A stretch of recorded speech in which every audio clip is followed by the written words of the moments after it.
So are we willing to pay the bills of violence? This is what I was trying to tell Hamas 25 years ago, that violence is a dead end because you will pay the bill in blood.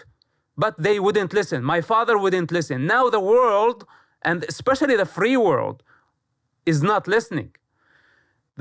This is an evolution. We need to educate ourselves. We need to grow. We need to work on ourselves, not to blame the other. And that's Hamas' game, and I don't like it. Blaming Israel for the mistakes that Hamas is doing. Hence, I feel the burden, that I have to shout out loud, all the time. Otherwise, people are not listening. And if they continue to be like this, just sticking their head in the sand, blaming the wrong people, not seeing things for what they are, not realizing the origins of this suffering, then we are going to go in this vicious cycle for eternity. Were you surprised at all by the brutality of the October 7th attack from Hamas, or was this par for the course? Look, I was not surprised by Hamas savages. I know them. I lived in prison with them for 27 months.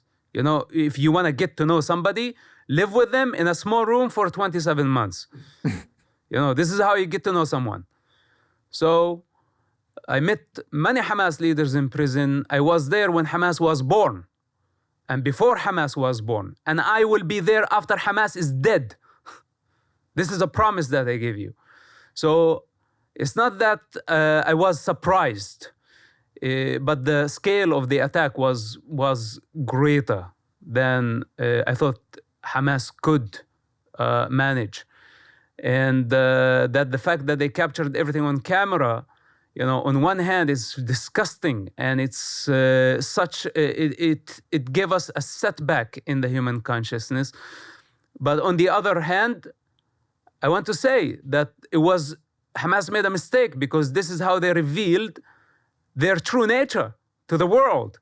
And I invite everybody to see Hamas barbarism and what they are capable of doing. And this is nothing, because if we allow them to grow stronger, to give them what they are asking for, they're asking for territory and more power, recognition, and they want the world to tell them it's okay. The use of violence is justified. Do whatever you want, because we are afraid that some children are going to die in Gaza Strip.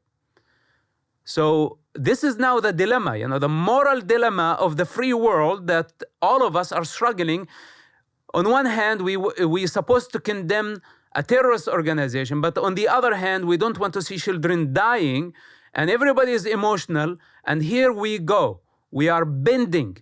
We are bowing to the devil. Instead of saying, okay, children are dying, and it's devastating to see such pictures, but we have to eradicate this Islamist group. We have no other choice. We cannot take just a pill and go to sleep and wake up in the morning and the world is going to be different. We will have to face Hamas sooner or later. If we don't finish them this war, today, this time, they are going to be there tomorrow, and they are going to be deadlier. I have to say, I think a lot of what you mentioned, the emotional triggers, watching all these civilian deaths on the heels of another horrific terrorist incident, it's been hard for a lot of people to deal with, and I think for everyone to deal with. And all this talk right now of a ceasefire because of civilians in Gaza, it's tough, because while a ceasefire is what civilians obviously need to stay safe, tactically it seems like a poor move for Israel in many ways. And I wonder what your take is on this. People want to limit civilian deaths, but I don't know if a ceasefire will actually do that long term. Look, yesterday I was sitting at the United Nations Security Council, just right next to the 5 superpowers. Russia was just 1 seat away. And I have to tell you that this is their game. They want to rescue Hamas. They're all pushing for a ceasefire because they need Hamas. Hamas is the wild card. Whenever they can activate it. Look what happened in Ukraine, right?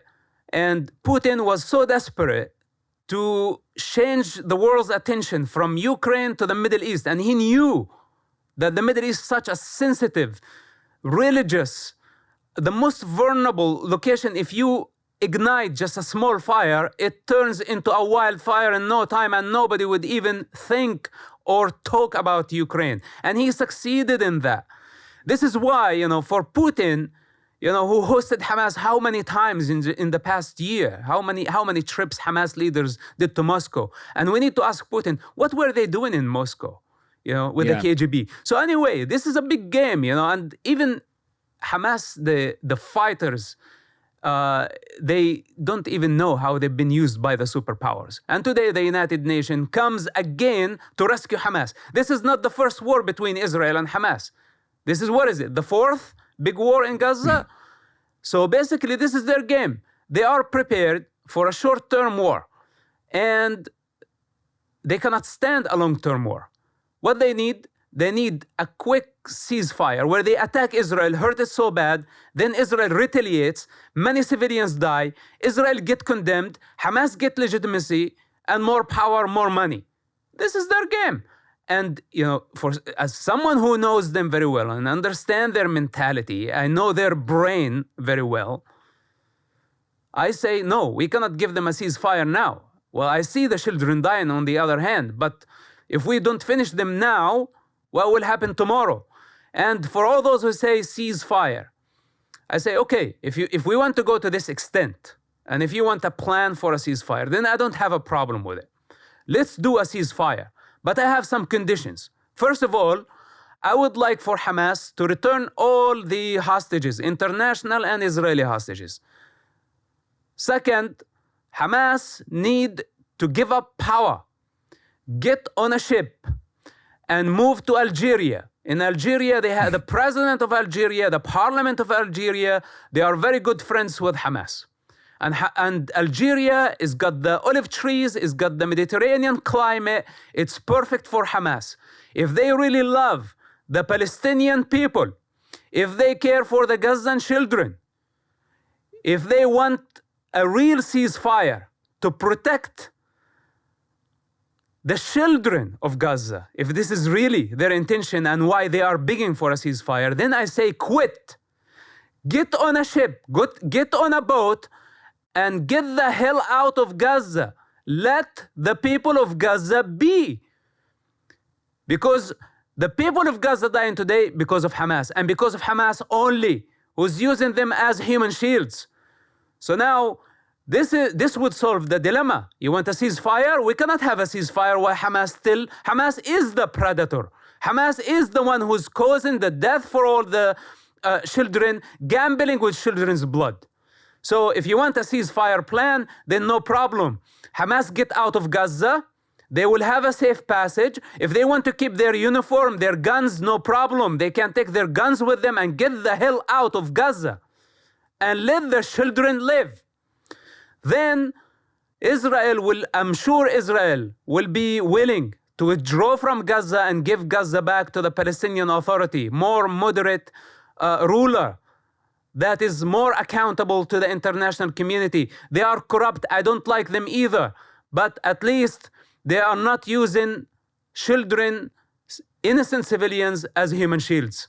So before we talk about ceasefire, I want to understand who is proposing ceasefire, what's their objective of the ceasefire, what's their goal, what they want to achieve from a ceasefire. Is it giving a lifeline to Hamas?